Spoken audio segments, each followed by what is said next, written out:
Welcome to BP Leadership Podcast, where real leaders are made.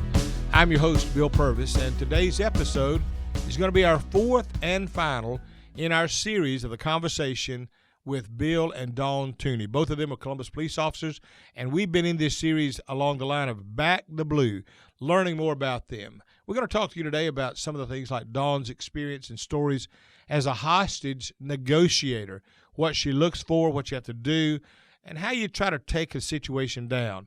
We're also going to look at the reasons why you'd want to be in their field, why you'd want to be on the SWAT team or a hostage negotiator or in law enforcement, and what you'd recommend to somebody that wanted to do that.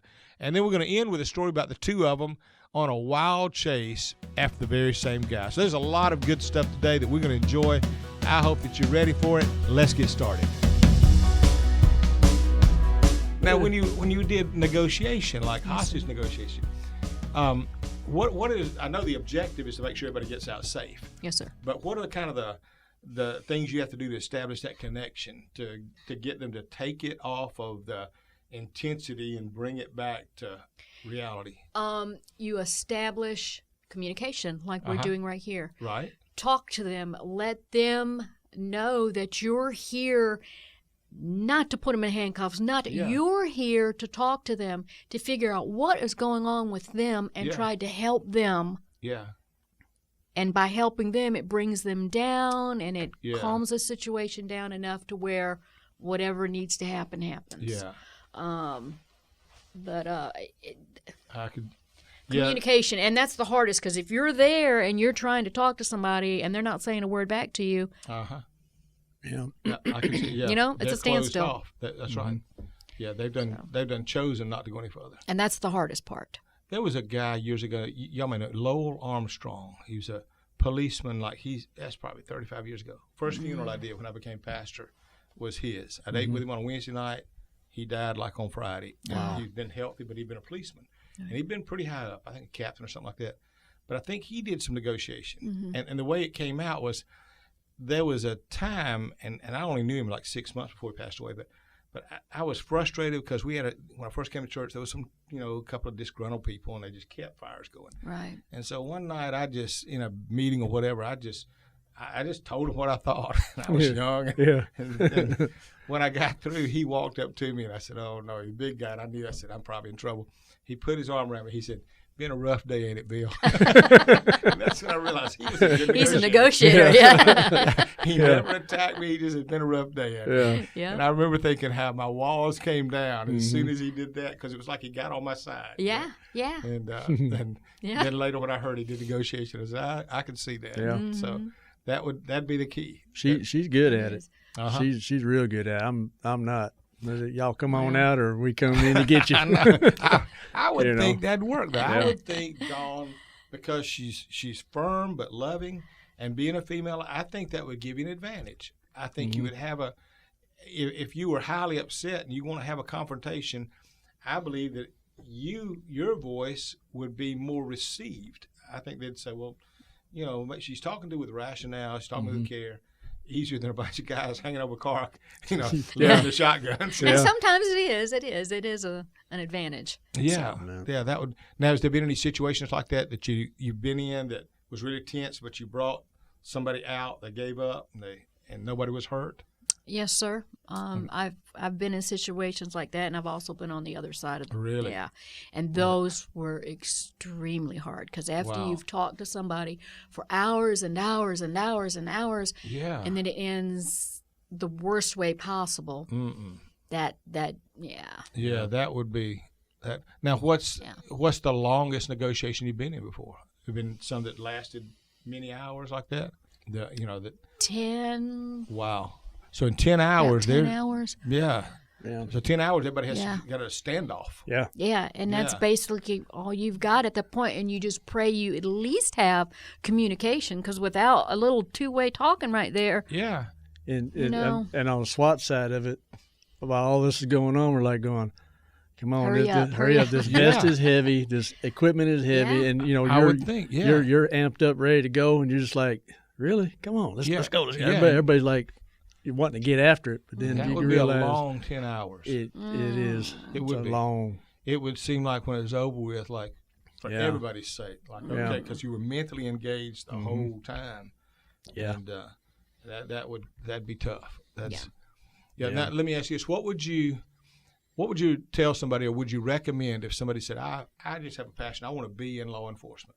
What do you recommend? What kind of skills would they need to have to start with, and then, or experiences or temperament that would make a good police officer, and then would you recommend they do it? Yeah, I would. One thing, you got to want to do it. You got to have good people skills. Be able to talk to folks. If I'd say the number one thing be have good people skills. What do you think? You're better at words than I am. Yeah. Yeah, but I just drew a blank. I mean, it's this job is, to me, an honor. It's an honorable job. I take it very seriously. Right.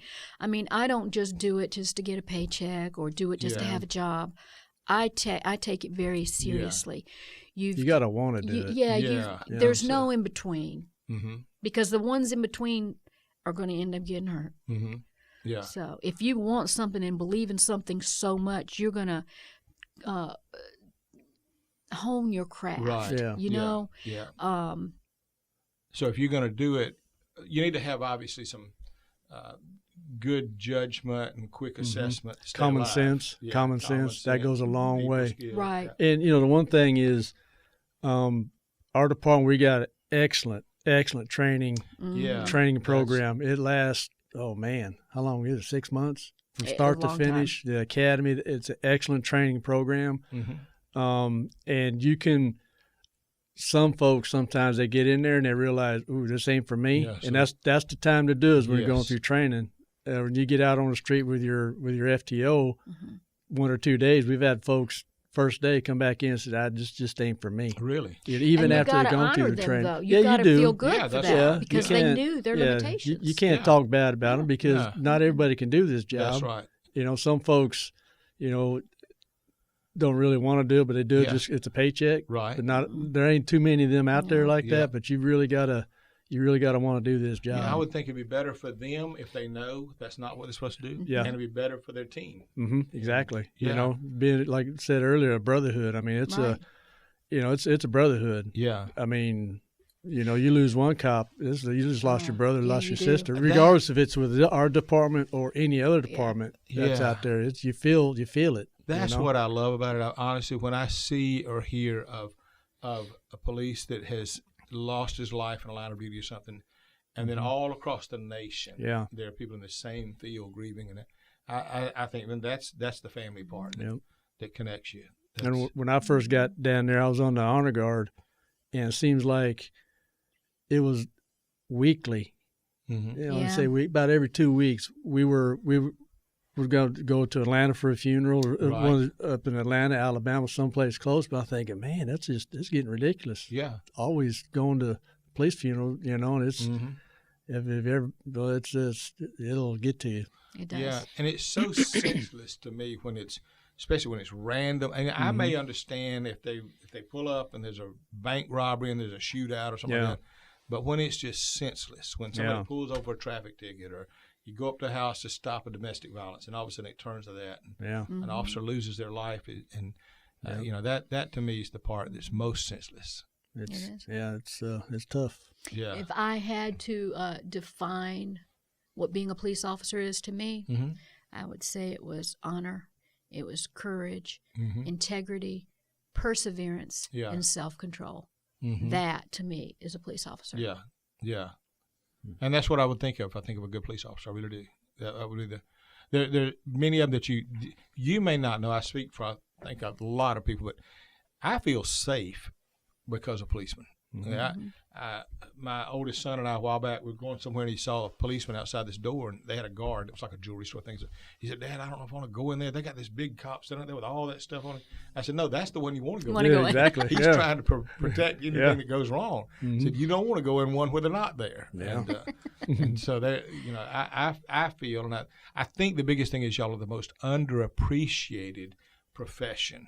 I think that if people would stop and realistically evaluate what benefit and what good you do, I think they'd say, I got to change my way of thinking, and every time I see them, I ought to pray for them. Yeah. And that'd be definitely appreciated here. Yeah. I mean, it means a lot when folks come up, here in the church. I've had, most folks know what we do and everything. Right. They come up and they shake your hands and really, thank you for your service. Like we're in the military. The military guys over in a war zone, thank them for their service, but they come up and they thank us. Thank me, thank you, and everything. It's just that means a lot. It really does. Well, it does. The presence of y'all, even in our services, has made a big difference. I mean, the fact is that I think it keeps down some things that we may not know, even just chaos. But it just knowing you're there because of the, we live in a crazy world. We live in a world where people will do random acts of violence just to get their name known. 5 seconds worth of notoriety. Yeah. And so I am grateful. I'm thankful that y'all are here, that we're friends. I'm grateful for the profession you have, the difference you make, and appreciate it. Thank you. I look forward. I hope that, and we may even come back in time and do some more. But I've enjoyed talking to you, and enjoyed being here. Yeah, and I say to anybody listening that knows a police officer, I encourage them to be sure and show them appreciation. And for anyone that may be thinking about going into the field, you've already said it. Yeah. If they want to do it, it's a good field where you make a big difference. So my hope is that they will follow that dream and do it. Yes, sir. Come back next time. I want to tell a funny story about her. You can tell it now. We were doing a roundup. This was years ago. I was a K-9 handler, and I had we had a bunch of different law enforcement folks with us on this roundup. We worked undercover for almost 6 months, had warrants out on everybody. So we go to do a roundup. We're going to pick them up on the warrants.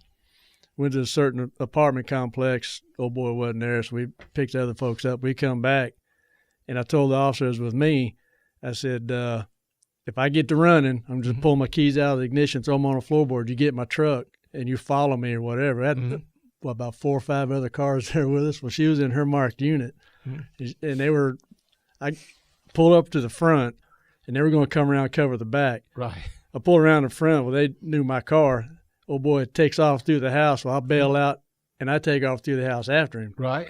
And we chase him. We going across Victory Drive, and I hear, the 4 barrels kick in, and I hear the blue lights and the sirens, and I'm chasing this guy across Victory Drive, and I look over, and she's coming across there in a marked unit on 2 wheels.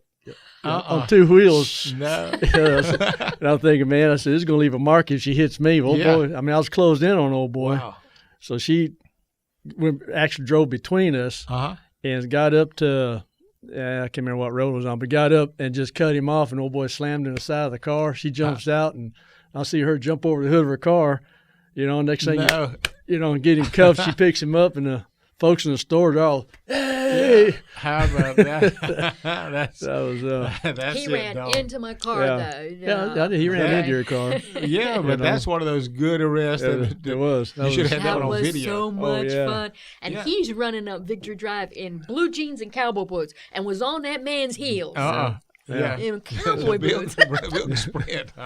That's right. Yes, Back then, I was a lot younger then. That's all right. That was fun. We're the power couple. Right. We're the power couple. That's right. We're the power couple. There would be some of those incidents that you said the other day. Now that was a good situation. Yeah, it was. It turned out well. We cleaned the streets. And nobody was killed. No one got hurt. It had a little bit of color to it and flavor to it. It wasn't like a normal, okay, I give up. No. It was funny. Turn the corner, I see that car on 2 wheels. I'm like, oh, man. Somebody go get it. Drove like she stole it. I love it. All right, well, I hope you enjoyed the final episode of Bill's conversation with Officers Bill and Dawn Tuning in the Back the Blue series. And the series is not over yet. We're keeping it rolling with our next podcast with Officer Kevin Baldwin. Kevin is an amazing guy, and his conversation with Bill is really, really good. You get to hear a little bit about Kevin's time on the motor squad and some high-speed chases that he got into while he was on the motor squad, as well as you get to hear his heart a little bit about what it's like being a father who's also a police officer and raising his son in the world that he is living in now and the generation he's in and he's raising him in, as well as you get to hear a little bit about why he's on guard all the time and why he's always assessing the situation and knowing his area and his surroundings and the things and the training that he's had over the years to keep him in that mindset at all times. Great stuff. You do not want to miss it. So make sure you stay tuned for our next podcast coming out soon with Kevin Baldwin. Make sure you hit that subscribe button so you get notified when that episode releases on whatever podcast platform you're on, or if you're on YouTube, make sure you subscribe and you hit the bell so that you get those notifications as well. So glad you guys tuned in. We'll see you on the next podcast, and remember that this is where real leaders are made.